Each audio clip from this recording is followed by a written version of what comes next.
So far in this series, we've talked about mandalas as circles that appear when the psyche is reorganizing itself. Now, let's look at something very practical. How mandalas help us discover ourselves, discover our unconscious, and see what our deepest longings and desires are. How do they influence us? And how they can make us miserable when we are not acting on them or listening to them. Or how they can cause conflict when those things feel blocked. So a simple framework that I want to introduce is by this very simple idea. It comes from a way of understanding the mind, sometimes called parts work. Internal family systems, if you know about it, is also an example of parts work. We don't need to go into theory, but just the experience of it. So the basic idea is this: we are not just one thing inside. We're made up of different parts. We have different ways of reacting, protecting, feeling, and responding. And you already know this. You know these parts. Sometimes you feel calm and clear. Sometimes you feel scared. Sometimes you feel rushed or angry. Sometimes you feel sad or small. Those aren't different people. They're different parts of you. We often say, when we are conflicted about something, a part of me really wants to do this, but another part of me is afraid.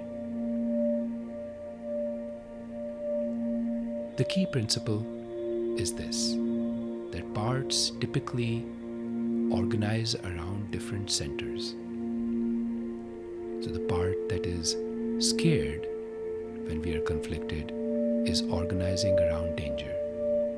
And the part that wants to do something in the conflict is organizing around seeking something. So there are all these parts in you. One part might be very logical. It handles whatever gets thrown at it and organizes it. Another part might be very sensitive to rejection, constantly scanning people. Do they like me? Do they not like me? Another part might love learning, a strong interest in books, ideas, understanding. That's why when we get into conflicts, we use the word of parts. Like, a part of me wants to go outside, a part of me doesn't. You might have an introspective part that wants to stay in, and you might have a part that loves the world that wants to go out and see what's new since the last time. Just different parts of you. Now, all these parts, as we said, have a particular focus. That focus becomes a center, and around it, attention forms a circle.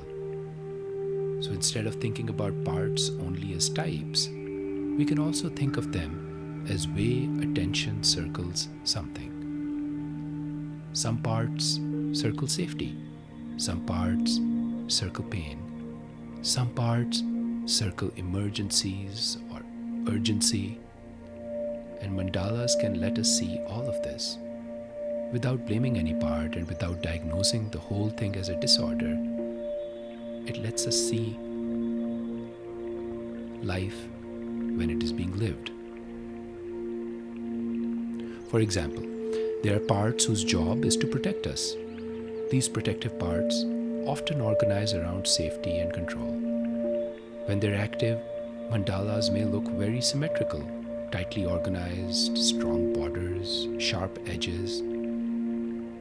That doesn't mean they're wrong, it just means a part is trying to keep things organized and contained. There are also parts that carry pain, sadness, fear, shame, hurt. These are often very quiet parts. They don't show themselves easily in our awareness. But when they do show up, mandalas can sometimes show emptiness, faded areas, unfinished shapes. And that doesn't mean that that part is broken. It simply means there's something there that doesn't want to come into awareness yet, because it fears how it will be perceived, or what might happen if it's seen.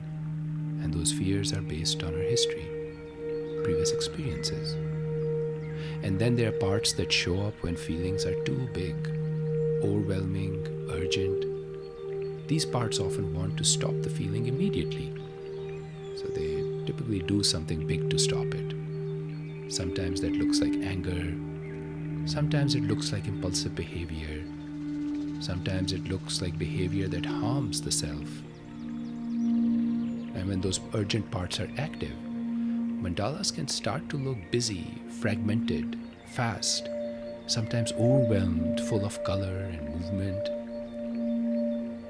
And you can feel this directly. You've probably noticed, if you sit down to draw in a calm state of mind, your drawing will be much different.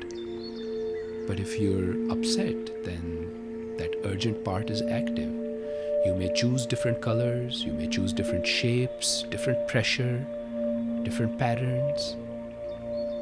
Sometimes we are drawing with so much urgency that we tear the paper that we draw on.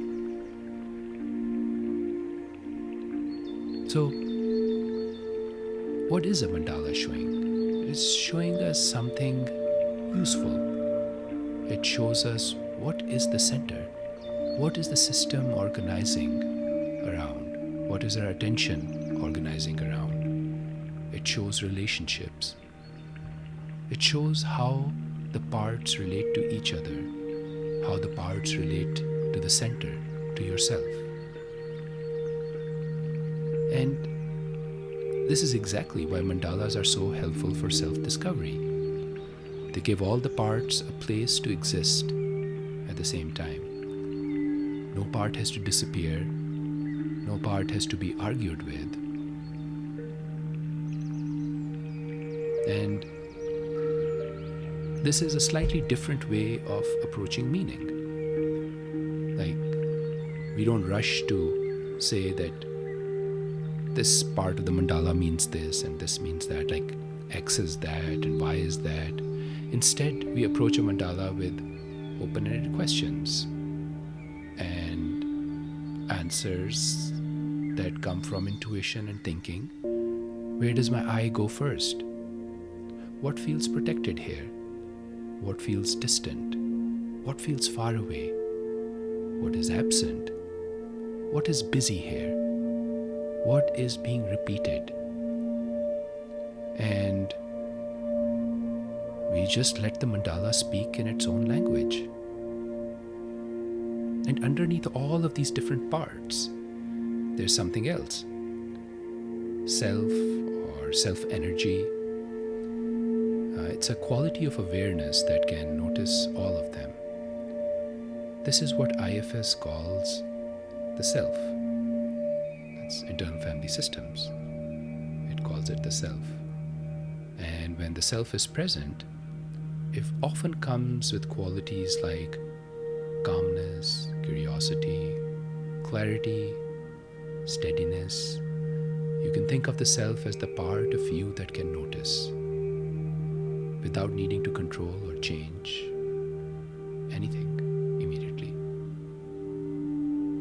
And the self can be recognized by self-energy. So when you draw or sit with a mandala from self, you're not trying to control the parts. You're giving them space, you're listening to them. That's called self-energy. It's a lived experience and difficult to talk about. For example, the last time you felt genuinely curious, that was self-energy. The last time you were calm under pressure, that steadiness was self-energy. The last time you knew exactly what you needed, self-energy. to experience it is to know it.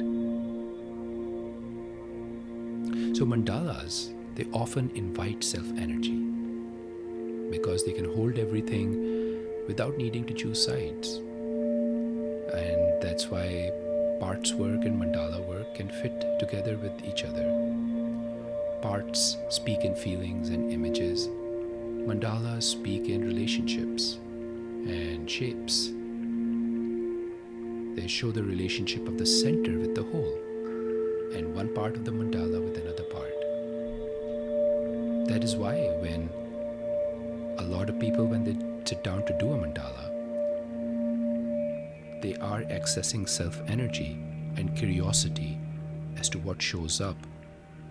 They are listening, they have the courage to put things in color or things that they don't understand yet on paper.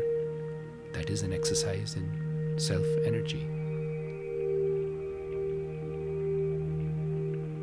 The shared attitude of all these parts, that neither the parts work to get to a conclusion, and the mandala also doesn't work to get to a conclusion, but they allow an unfolding to happen. And that's the unfolding of the psyche. It's an unfolding of the communication between the unconscious and the conscious. And this unfolding is a typical dynamic how growth happens. So if you think about the unfolding of a small flower bud into a flower. So in the end, I would just like to say that our job is to notice from self-energy and notice what the focus is. What is everything circling around? What parts are being expressed? And how do they relate to each other? And in the next part, we will look at how to actually draw.